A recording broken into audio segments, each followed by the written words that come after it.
striking similarities between Prince Harry and Edward VIII, the Queen's uncle who abdicated the throne, choosing love over duty. The ultimate comparison is them both ending up with American divorcees. Despite being separated by nearly a century apart and the different expectations of royal rank, when you are heir to the throne, you have this script to follow. their military aspirations, Edward VIII, as Prince of Wales, was keen to go to the front line. Lord Kitchener says no. If they said no, you can't go front line, then I wouldn't drag my sorry ass through Sandhurst. choice of wife, Courtiers were very sniffy about an American divorcee coming in. Who does she think she is? the sibling rivalry, You ever have disagreements about things? Oh, yes. and eventual exile were all remarkably similar. He tried to have his cake, eat it, and then order another cake on top. As royal commentators dispel the myth of the monarchy, They ended up with the king doing the conga round the staterooms of Buckingham Palace. experts will break down key archive from crucial moments in royal history. It was a fairy tale created by the Grimm brothers. So prepare to discover what actually happens when blue blood Prince Harry and Edward VIII's lives mirrored each other's. Those major royal players trying to find a solution to a constitutional crisis. Why both royals were labelled the party princes. They put the gramophone on, pushed back the carpet and cut a row. Could be playing music till 6, 7 in the morning. At the time, the most controversial aspect of that story was that the bodyguard was in the jacuzzi with him. People wondered how on earth he would be able to reach his weapon in time. How love ultimately conquered royal duty. She did cue him in for the kiss, and I loved the way that it was a bit of a Hollywood kiss. Good for them, where it's what they normally do with a screen kiss. It's not actually on the mouth, it's on the lower lip. George V, when he was introduced to Wallis Simpson for the first time, was so appalled by seeing his son, Prince Edward, associating with a married woman, that he shouted, "That woman in my own house!"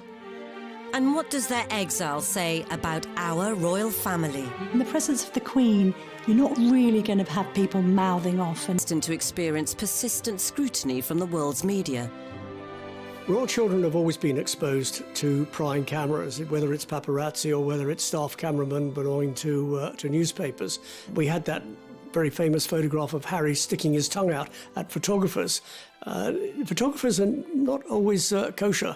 They egg on. For example, Harry only stuck his tongue out because the photographers were doing exactly the same.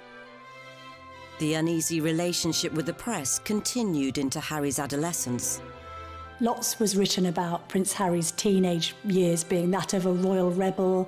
He was a playboy prince as far as the press was concerned. There was a bit of that. There was obviously the legendary cannabis smoking and Club H, which was Prince Harry's sort of social scene at Highgrove. And what we saw was Harry falling in and out of nightclubs, sometimes a little bit inebriated, on the odd occasion lashing out at paparazzi. All of these things are damaging perhaps to a certain extent for the monarchy, but actually, interestingly, endeared the public to Prince Harry because there was this sense that he was just a normal lad trying to let off steam. The same can be said of Edward, who, at the impressionable age of 16, became the Prince of Wales. Prince Edward was the golden boy of the royal family. He was probably the first royal pin-up. His face appeared on playing cards, on matchboxes, on tea towels. He was seen as the bright hope of the royal family. But the lofty title didn't prevent his own regal rambunctiousness. They put the gramophone on, pushed back the carpet and cut a row. Couldn't be playing music till 6, 7 in the morning. Because the nickname that Edward had was Peter Pan, and certainly just as Peter Pan wanted to fly to Neverland, Edward wanted to escape Buckingham Palace, a place that he hated and always had bad association. I think with Edward, when you are heir to the throne, you have this script to follow. People practically tell you what to do in order to get there. That is your position in life that you're born to. It is inevitable, perhaps, that at some point you'll want to break loose, find your own voice. With Harry, Harry's the spare. He's like, my brother's got this. There is no particular roadmap for me. I'm just going to let loose. And that's what he did.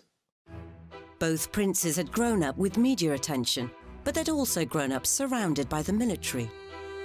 I remember him as a 5-year-old strutting down the private road at Kensington Palace in army fatigues and a parachute regiment, red beret, and he loved every minute of it. And it was the army that provided timely escape routes for both princes. But this led to Edward's first serious run-in with the state. Edward VIII, as Prince of Wales, was keen to go to the front line during the First World War. Lord Kitchener says no, and he was absolutely right. The heir to the throne does not go to the front line because there is a possibility that the heir to the throne might catch a bullet, might die, and got to find somebody else to take his place. He was prevented from going to the front apart from on one occasion, and then he joined various staff officers to inspect the trenches. And he was lucky because a German shell landed by his vehicle, killed his chauffeur, and because he was inspecting the trenches, he was spared that fate. As Harry ascended through the ranks, the fighting on the front-line debate once again reared its royal head. If they said, no, you can't go front line, then I wouldn't drag my sorry ass through Sandhurst, and I wouldn't be where I am now, because the last thing I want to do is have my soldiers sent away to Iraq or wherever like that, and for me to be held back home, twiddling my thumbs thinking, well, what about David, what about Derek, you know? Something about joining the army gives you that self-discipline, camaraderie, focus, and a meaningful existence of your own. So you're not being told what you're going to join and be part of something. His earlier exploits were all but redeemed, until he swapped fatigues for his birthday suit. As what happened in Vegas definitely didn't stay in Vegas. At the time, the most controversial aspect of that story was that the bodyguard was in the jacuzzi with him. People wondered how on earth he would be able to reach his weapon in time, if I can put it like that, to protect Harry in his time of need. After getting caught playing strip pool in his VIP suite, the posturing prince went on an apology offensive. It was probably a classic example of me probably being too much army and not enough prince. As they matured into their 30s, it would be time for both Edward and Harry to settle down. Though their choice of partners would send the monarchy into turmoil. What's been interesting about Harry is, although he's depicted as this playboy prince, he's always been very discerning in his choice of girlfriend. They've always been very bright, switched-on young women with career ambitions of their own. Chelsea Davy, who went on to study law at Leeds University and became a solicitor. Similarly with Cressida, a fledgling acting career under her belt, and hates the fact that people even mention that she was Prince Harry's girlfriend, because she's much more than that. In Edward's case, it's quite interesting to remember the words of his assistant private secretary, Tommy Lascelles, who said of Edward that there was no great romance in his life, and that all he'd had when he was younger was a long series of grand affairs. Edward's first serious girlfriend was Freda Dudley Ward, the wife of a high-ranking Liberal MP. This predilection for the married woman may well stem from his relationship with his mother, Queen Mary. She was pretty distant with her children. Now, what do children want? They want that warm maternal attachment. But it sounds to me as if he was familiar with somebody being quite unavailable. So if that is his earliest influence, guess what he's going to look for when he's older? People who are unavailable to him, because he's used to that. Though Edward's and Harry's love lives were different, there was one striking similarity. Of course, the ultimate comparison is them both ending up with American divorcees. Edward had a steamy chat-up line when he first clapped eyes on Wallis Simpson at a country house party in the grip of winter. He asked her, as an American, did she find the central heating poor in these country houses? And she is apparently alleged to have said, oh, sir, I would have expected something smarter from the Prince of Wales. That's the legend. But if either were getting hot under the collar, there was a problem. It was very much the case that Edward, as the future King of England, would not have been allowed to marry a divorced woman. So it probably wasn't the best idea to bring her to the palace to meet the puritanical parents. George V, when he was introduced to Wallis Simpson for the first time, was so appalled by seeing his son, Prince Edward, at associating with a married woman that he shouted, "That woman! In my own house!" And thereafter he had to be reassured, falsely, that Edward was not in a sexual relationship with her. Here was the future king lavishing Mrs. Simpson with what they felt was the family fortune, giving her jewellery, bracelets, necklaces. And the House of Windsor thought that they were being burgled from the inside out. Alec Harding, who was Edward's private secretary, often believed that the stress and misery that George was faced with for having seen his son cohabiting with Wallis was one of the things that led him to an early grave. Harding's theory may well have been correct, as George V died within 2 years, leaving the bewildered new King Edward VIII to address those who are now his subjects. I feel that his death is not only an overwhelming grief to my mother and to us, his children, but that it is at the same time also a personal loss to you all. George V was very reluctant to admit his son, Prince of Wales, into the inner sanctum of monarchy. That is to say, to read the red boxes, all the top secret documents, confidential papers, and so on. So he left the Prince of Wales hanging, and he didn't really prepare him for his future role as king. And George would have been turning in his grave if he'd known who was tagging along at the proclamation. He was quite astonishing to the British aristocracy and squirearchy that here's this woman, this twice divorced American, being allowed into the inner sanctum to watch the accession of Edward VIII at St James's Palace. Yet, for the British public, she remained a mystery. There are pictures taken of her next to Edward, and most of the papers owned by Lord Beaverbrook, the proprietor of the Express and the Evening Standard, either cut her out altogether or referred to her simply as Edward's friend. Unfortunately for Harry, there was no such censorship when Meghan came on the scene in 2016.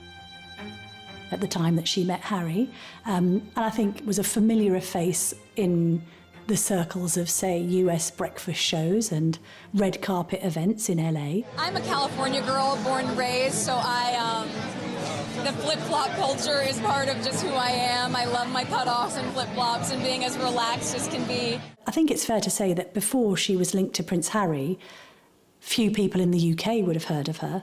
But after she was linked to Prince Harry, obviously, she's become one of the most famous women on earth. Yet nothing could have prepared them for how intense the media scrutiny would become from portraying Meghan as the woman who would revolutionise the monarchy. No one person changes the monarchy. It's not something Meghan said when she was going to march into the monarchy and change it. And then there were the less forward-thinking factors. There was a bit of a narrative that seemed to be racially motivated about Meghan's background, and I think phrases like exotic DNA was used along with straight out of Compton, which she wasn't. Harry wasted no time in trying to set some ground rules, with a statement encouraging a ceasefire to the media bombardment. Harry called that up and said, this isn't right, cover the relationship fairly, by all means, but don't go around besieging family members. The prince protected his partner. 80 years earlier, the new king managed to get away to the Dalmatian coast with his. In the summer of 1936, they took a cruise on a boat called the Narlin, which travelled throughout Europe. And there are pictures of the American media with fairly straightforward headlines about the king and his mistress. And none of this made it into the British papers at all. And the continental press had a field day, with one candid snap in particular. We've got one key gesture here, and that is that she's putting her hand on his arm, which you don't do to royalty, but it's the way that she's doing it. She's using not just a loving hand gesture, it's a restraining movement. It's all about power and control. It's quasi-parental. She's put her hand on his arm with the fingers straight, and it's a kind of a stop, restrain, control movement. Not just control over him, it would make her look like a very self-controlled woman as well, because there's a little sideline on this gesture, which is that not only has she got her hand on his arm, she's got her handbag hanging from her thumb. Now, that would only be somebody that was completely confident, completely in control and knew what they were doing. It's not something many people could pull off. The press took that as a signal to talk about the relationship with Wallis. And it came as a complete shock to the British population. The press were duly dispatched to Wallis's residence, which was enough to send her fleeing to France, so the couple began writing to one another. Wallis used a word called enum, which she used in her letters to Edward, and enum essentially meant frightened and scared. And in one letter that she wrote Edward, she said, "When the two of us are together, I feel that we can just about bluff it out, but when I'm on my own, I feel terrified and I feel inadequate." As the furore grew back in Britain, news crews set about canvassing public opinion. King, he should marry who he loves. He's been a good chap to the working class. That's my opinion of him. I am a housewife. Personally, I think he is a sign of modern democratic times. I'm a chauffeur by profession. After all, the king is a man like myself, but he should not allow his private life to interfere with his public life. If you go into the National Archives and look in their private vaults, you'll see thousands of letters sent to Edward basically saying, "Don't do it, sir." 8 decades on, the public had warmed to Meghan. She really is beautiful, isn't it? Women particularly were drawn to her because she seemed to be the kind of princess who wanted to be heard as well as seen, and to have a platform and to champion really important subjects like women's rights. And when they did their tour of the UK, there were crowds in the streets shouting their name. There was such a huge amount of goodwill behind them both. But easing Meghan into the formalities of royal family life required some on-the-spot schooling from Harry. Harry, I think, is being very clumsy with what are called his tie signs here. He's being quite annoying. This is like an actress who is suddenly finding that on set, somebody's trying to give her stage directions. She's looking just slightly peeved that he's interrupting her, because that would be rude at any party. He actually beckons her over, which again would make her feel a bit powerless, and then he steers her and actually pushes her over to the next group. Nobody's going to like that very much, and what she does, she's very polite, she smiles, she comes across. But you'll see that she responds with a reciprocal pat on the back. She pats Harry on the back, so like, you pat me, I'm going to pat you. And what that implies is that, yes, that's fine, and I know that this is a job we've got to do, but I'm also in control here. When we get to the church clip, again, a lot of this, I think people were saying, oh, she's being told off and she's not comfortable. Again, I believe this was Harry's mistake. And it's actually her, to me, caught up in a power battle between the two brothers, even at that stage, because she's very happily talking to William and Kate and smiling, laughing with them. You can see Harry getting more and more agitated. He faces front, he won't join in the conversation, his face drops, he turns round and he uses what's called a leading gesture. He points, sort of, no, pay me attention and look over here. And she kind of colludes, but it's a bit like she's dealing with a little bit of a spoilt child at that point. I think anybody entering the royal circles needs to come with their A game and be very resilient, because not only do they have protocol and rules and hundreds of years of practice, but they also have the court of public opinion. We are on the outside looking in, judging. But even almost mastering the arcane art of the curtsy couldn't protect Meghan from some alleged friendly fire. Meghan and Harry, they felt that she wasn't welcome. She wasn't welcomed by William and Catherine, and that she wasn't particularly welcomed by other members of the family. So we do see similarities with Wallis Simpson, both on a negative front. This idea that courtiers were very sniffy about an American divorcee coming in. Who does she think she is, coming over from America? So even if there were any lingering hostilities, Harry proposed less than 18 months after their first date. It happened a few weeks ago, earlier this month, here at our cottage. In terms of who was taking the lead in this clip, it's very interesting because the strongest signals come from Meghan, who is using what's called pseudo-infantile remotivational techniques. She's clutching his hand with both of her hands like a small, vulnerable child. And that made her look very sweet and very cute.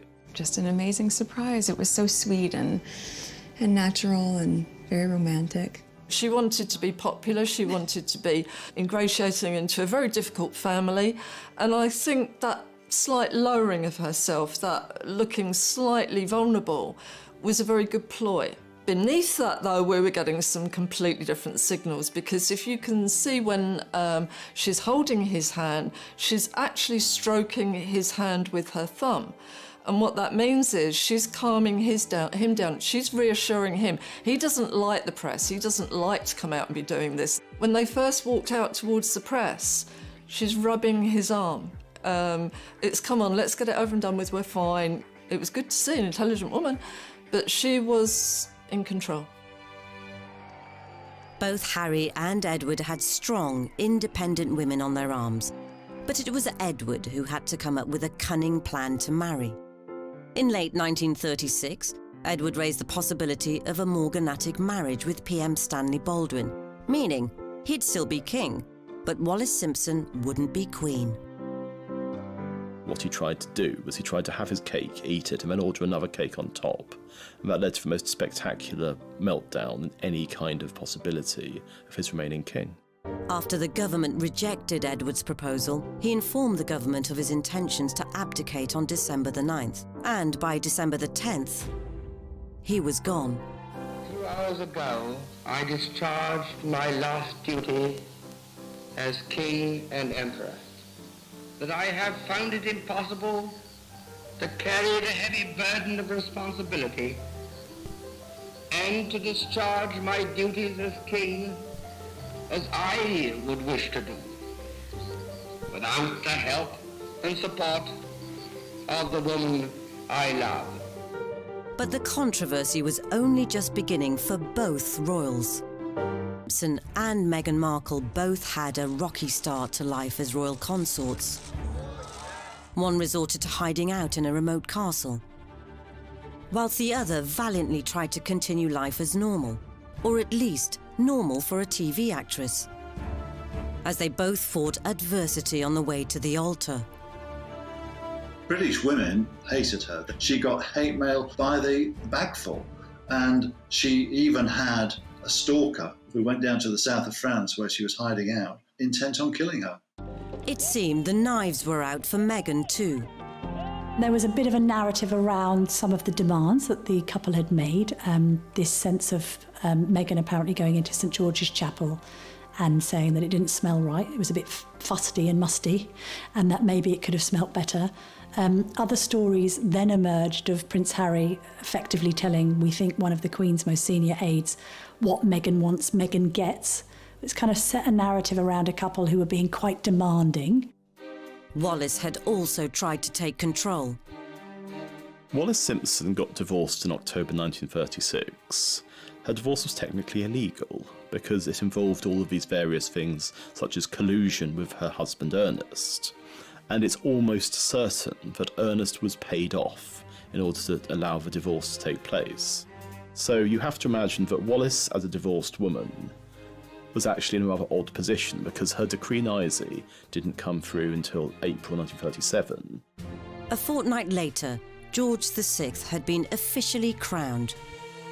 And with Edward VIII downgraded to the Duke of Windsor, the former king could formally seal the deal. But his wedding was unlike any royal nuptials before or since. The king and the commoner became man and wife. Edward's wedding to Wallis involved around a dozen people. It was being held in France with a vicar who was essentially a publicity seeker, because the Archbishop of Canterbury, Cosmo Lang, who hated Edward, had specifically forbade any kind of formal ceremony taking place under the Church of England auspices. As the aged gatekeeper toasts the newlyweds, the Duke and Duchess appear to have their wedding pictures taken. Here comes the bride to join Edward in the happiest moment of their lives. I love the phrase, the happiest moment of their lives. I would say tell his face that, because, no, what we're seeing, not particularly blissful, I'm afraid. They present, they stand there very nicely, they smile from the cameras, but again, Edward uses this Windsor male habit of anxiety rituals, and you can see him with the tie, and even more tellingly, when he's facing the cameras, you can see the muscle working away on the side of his cheek. So he was tense and impatient. What I find really telling, though, is when they finish doing the photographs and walk away, she just goes off up the stairs by herself and almost back into this kind of social role with the other people that are up there. And he's left to kind of go round behind them and just stand there. You'd expect them to be welded together at this point. This is their wedding day, the clue's there. And yet she seems more like hostess socialising, but not with him. By the time that they married in the summer of 1937, Edward and Wallis had been the most famous couple in the world. Yet there's an absence of joy. And so if you look at Harriet and Meghan's wedding, and the obviously joyful occasion that was, it was in stark contrast to what had happened 75 years before. A new royal couple, a new chapter, and after the intimacy of the marriage vows, a place on the world stage. When they came out of the church, I think probably the most normal, happily in love couple that we've seen in the royal family, really. I mean, he showboated to the crowds out there. He looked immensely happy, which was very good. I think, you know, he probably, again, it had been a very tense build-up to the wedding for him, but we got, I think, the old impish Harry came back at that point. She did cue him in for the kiss, and I loved the way that it was a bit of a Hollywood kiss. Good for them, where it's what they normally do with a screen kiss. It's not actually on the mouth, it's on the lower lip, and that means you don't mess the makeup up and everything. So I think they've done a bit of rehearsing, why not? In a rare triumph over the prying press, Harry and Meghan managed to keep their honeymoon destination a secret. Whilst Edward and Wallis openly tested the waters of public opinion around Europe. As the European honeymoon of the American-born Duchess and her royal-born bridegroom draws to a close, they still occupy the center of the stage as the King and Queen of Hearts. Despite the Sussexes' huge popularity all over the world, some areas of the media continued to plague them. Even news they were expecting was seen as fair game for critique.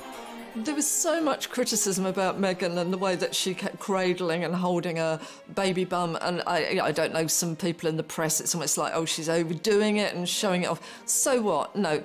I think the big problem was that people didn't get that for years and years and years, particularly in the royal family, it was almost seen as a bit obscene when they were pregnant, so they'd end up wearing a bell tent dress, and then suddenly we got a very liberated woman who would wear whatever she wanted to wear, even if it was quite a tight dress, a revealing dress, and constantly cradling the bum. And I would say good for her. She was so clearly in love with her baby bump, which is natural. The trouble is the media seem to have taken offence at this and gone at her quite negatively and made it out that she was doing something unnatural, abnormal, and almost to the point of heinous. And she wasn't. Lots of mothers do that every day, but they're not in the public eye. And I think for Meghan, it may have been another attempt to other her, put her in a different box. Have you seen the way she's behaving? It's not quite the done thing, although there are loads of examples of Kate doing exactly the same thing. Even the decision to not replicate Harry's own newborn on the hospital steps shot was the subject of scorn. Births, deaths and christenings and weddings have always attracted media attention. The media want them. If they didn't let them in, there'd be a tremendous furore, as we saw with the christening of Archie. Harry and Meghan, they didn't want photographers, and there was a lot of adverse press against them. So, you know, it's a catch-22, isn't it? Damned if you do, damned if you don't. Eventually, enough was enough. And in October 2019, the Sussexes released another statement admonishing foul play. The second press statement was effectively suggesting that there was a vendetta or a campaign against Meghan, and that the media wasn't motivated by the right incentives when covering the Sussexes. That's then taking the coverage extremely personally and suggesting that you are being treated unfavourably, for instance in the case of Meghan against Kate. Again, there's a short memory syndrome going on, because back in the day when Kate was on the scene, she was being called Weighty Katie. Her and Pippa Middleton, her sister, were called the Wisterias because they were fragrant with a ferocious ability to climb.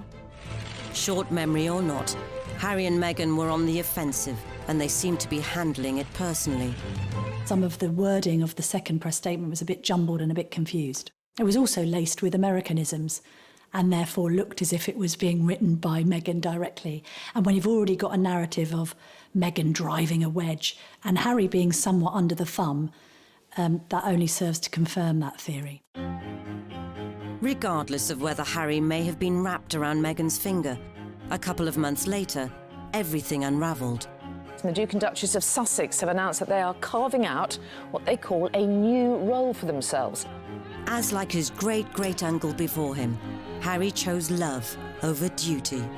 I don't believe for a moment Harry forgot his purpose. I think Meghan suddenly found herself in a goldfish bowl that she didn't want to be in. When it was all kicking off, the Royals did what any family would do. They held a meeting. The summit involved the Queen, Prince Charles, the Duke of Cambridge and Prince Harry. To have those major royal players trying to find a solution to a problem that had been likened to the constitutional crisis, the abdication crisis of 1936. And I think, actually, when I spoke to people afterwards, they did stress that it was all quite cordial and controlled, because in the presence of the Queen, you're not really going to have people mouthing off and effing and blinding. And as the press clamoured for answers, Harry, how are the discussions going on your future? The result was a very public separation, as the Queen reluctantly gave Harry and Meghan permission to slink off to pastures new. Did he do it to protect Meghan, or did he do it because Meghan asked him to? You can't be entirely certain, but one thing you can say is that Meghan has always seemed like the dominant partner in that relationship. Like Wallis, she's somebody who seems to have had a hold over him. And there's the famous line, I don't know if it's apocryphal or not, whatever Meghan wants, Meghan gets. And you can imagine that being said exactly the same words, whatever Wallis wants, Wallis gets. In the aftermath of their abdicating announcements, relationships within Edward and later Harry's immediate family were strained more than ever before. And the mood between Edward's brother Albert, now King George VI, but known to his pals as Bertie, was understandably less than chummy. You're not just affecting George VI, you're affecting his entire family. And effectively, you've changed the rules of engagement and you've changed the whole dynamic of what's going to happen next. The recently married Duke and Duchess of Windsor was still followed by crowds wherever they traveled. In Paris, Britain's former king and his bride made the announcement that they were not intending to embarrass the royal family by settling in England. Since then, they have been world travelers. The major problem in the relationship between Edward and George VI after the abdication was money. Because Edward VIII had lied about what his financial circumstances were. He was worth around £1 million, which is made up of a combination of cash and property. But he claimed that he was going to be essentially driven out of his own country, a pauper. And so his brother Bertie agreed that he would be given an allowance of £25,000 a year. It was going to be paid out of George's personal money because there was no possibility that Parliament would have voted for public money to be paid to essentially Wallis for all eternity. But when it became clear that Edward had been lying about money, there's all these very angry letters which both of them wrote to each other, and George VI wrote to Edward.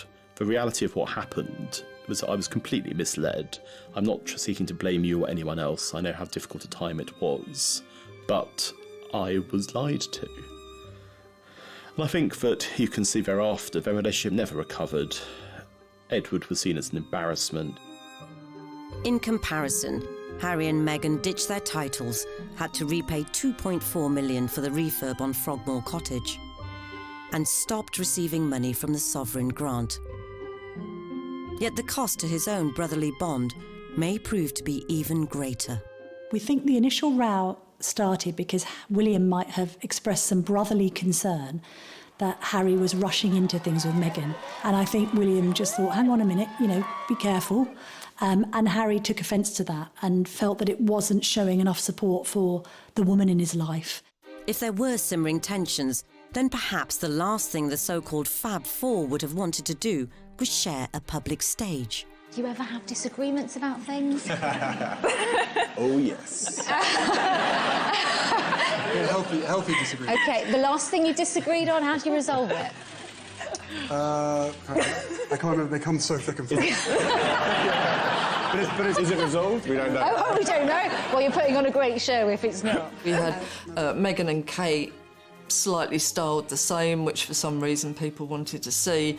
Yeah, we got the two brothers, best mates, and it was all going to be lovely. And obviously they'd got on really well and they were going to work together for charity. And then it just literally unpicked in front of our eyes on stage. We've got, four different personalities, and every time that Harry spoke, you can see William and Kate, their eyes go down, their faces drop slightly. It looked like there maybe wasn't as much agreement going on there and that maybe a little bit of limelight might have been stolen. And then comes the killer question about disagreements. And instantly, William, and this is not like William. William, tends to be a bit formal. Oh, yes, from the other end. Now, the two women then use masking techniques, which is that they both put their hair over their face so that we can't see, but obviously the bodies are shaking with laughter. But that, not a good look, because I think that let us know that actually this has been, there's been a lot of problems backstage. William and Bertie may have struggled with their sibling separations, but Edward had an even greater insult in store: Kate's abdication and Prince Harry's decision to ditch his royal duties. The old enemy, the media, continued to track both men's movements, desperate to know what would happen next. The media have made much of Harry and Meghan stepping down from royal duties and coined the phrase Megxit. Is there any chance that it actually might have been Harry's exit? He might have been the person to make the decision to say, you know what, I want to step away from this and protect my wife and my child. While Harry was being resolute, Edward surrendered to the Nazis, visiting occupied Germany in 1937. He was somebody who did the most stupid things, going to visit Hitler, giving Hitler a Nazi salute, and being received by him in 1937, when Britain was on the verge of war. It was an action that you can only see through the prism of absolute rank stupidity. And he did so in order to show his wife that being an ex-king wasn't too bad. You still had people calling you Your Royal Highness, which they did. All the kind of perks of being royal were transferred to Nazi Germany. And I don't think it's overstating the case to say that Edward's visit to Germany in 1937 was the single worst thing he ever did. The severely agitated king had no option but to put as much distance between Edward and the Third Reich as possible. And only one punishment was deemed severe enough. He sent him to the Caribbean. He was made the governor there. On the one hand, it sounded idyllic. I mean, while his fellow countrymen were suffering rationing and dying in their millions, Edward was having martinis on the veranda with Wallace. But both of them hated it, because they'd liked their life in Paris. They'd seen themselves as being these cultural sophisticates. And now they were on this small island where they had all the money that they could spend, but nothing to spend it on. He used to phone his brother constantly to give him advice. And it got to the point where George VI told the switchboard operator at Buckingham Palace not to let the calls through. One of the Sussex's last public appearances came at the Mountbatten Music Festival at the Royal Albert Hall, where they were the reluctant centre of attention. Suddenly she emerged in victorious red. You wear red to be noticed, you don't wear it to kind of hide or anything like that. And the sheath dress that she was incredibly upright in, she had more makeup on than she would normally have worn, and we got the smoky eyes. It was a lot more Hollywood. I think he may have been expecting the old rotten tomatoes to come flying through the air, but he got cheered, and you can actually see as he's getting the applause and the cheering, he's almost growing in confidence at that point. And you can actually see him becoming very tearful as the clapping goes on. He has an accelerated blink rate.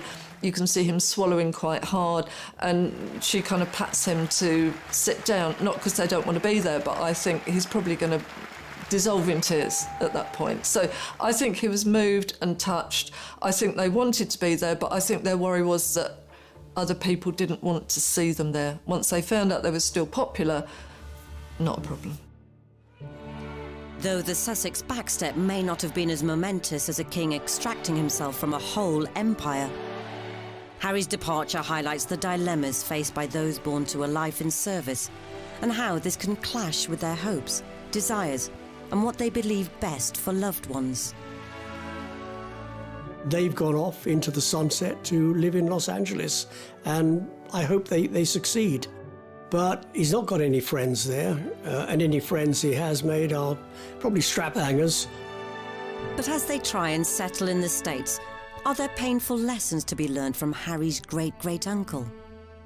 The irony is that they had huge potential as a couple to do good as humanitarians, for charities, but they didn't. They spent their lives going from one party to the next. And it was a fairly vacuous life in the end. And with Edward sometimes travelling alone, rumours of marital difficulties surrounded them for the rest of their lives. Who said there was a rift in this fabulous marriage? If this is incompatibility, I'll take some too. There have been rumours about the fact that the two of them were having problems, and they tried to do something that is now very regular with public figures. They tried to disprove those rumours with their body language in a public display of affection. It's gruesome to watch. It's like a baby rejecting food, the turning of the head. And then it gets worse because, he's not going to let her go, and she pulls her head away. You can see her arching her back. It actually looks as though she's kind of repelled by him. It's awful, absolutely awful. As Harry and Meghan pursue a progressive new role, only time will tell how much or how little we will continue to see of them. I think that the major difference between Harry and Meghan and Edward and Wallis is that Harry has been somebody who's much more attuned to popular feeling than Edward ever was. I know that some people in Britain are glad to see the back of them because they don't think they've behaved well, but there are others who thought, fair play, you're prioritising your immediate family and you want to do things differently and you want to make some money, go and do it. I see their mission far more rewarding, ultimately, than that of Edward and Mrs. Simpson. Whatever their future holds, one thing is clear. If Harry is to ensure he won't end up languishing in another country like Edward did, he must find a new sense of purpose and maybe, just maybe, tone down his vitriol against the press if one day they return to frontline royal life.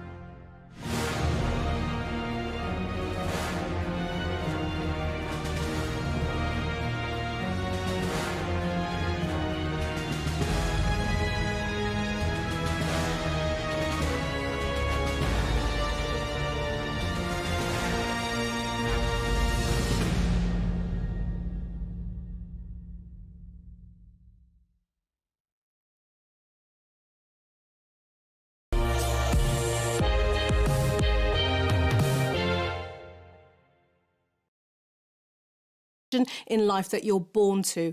It is inevitable, perhaps, that at some point you'll want to break loose, find your own voice. With Harry, Harry's the spare. He's like, my brother's got this. There is no particular roadmap for me. I'm just going to let loose. And that's what he did. Both princes had grown up with media attention, but they'd also grown up surrounded by the military. I remember him as a 5-year-old strutting down the private road at Kensington Palace in army fatigues and a parachute regiment, red beret, and he loved every minute of it. And it was the army that provided timely escape routes for both princes. But this led to Edward's first serious run-in with the state. Edward VIII, as Prince of Wales, was keen to go to the front line during the First World War. Lord Kitchener says no, and he was absolutely right. The heir to the throne does not go to the front line because there is a possibility that the heir to the throne might catch a bullet, might die, and got to find somebody else to take his place. He was prevented from going to the front apart from on one occasion, and then he joined various staff officers to inspect the trenches. And he was lucky because a German shell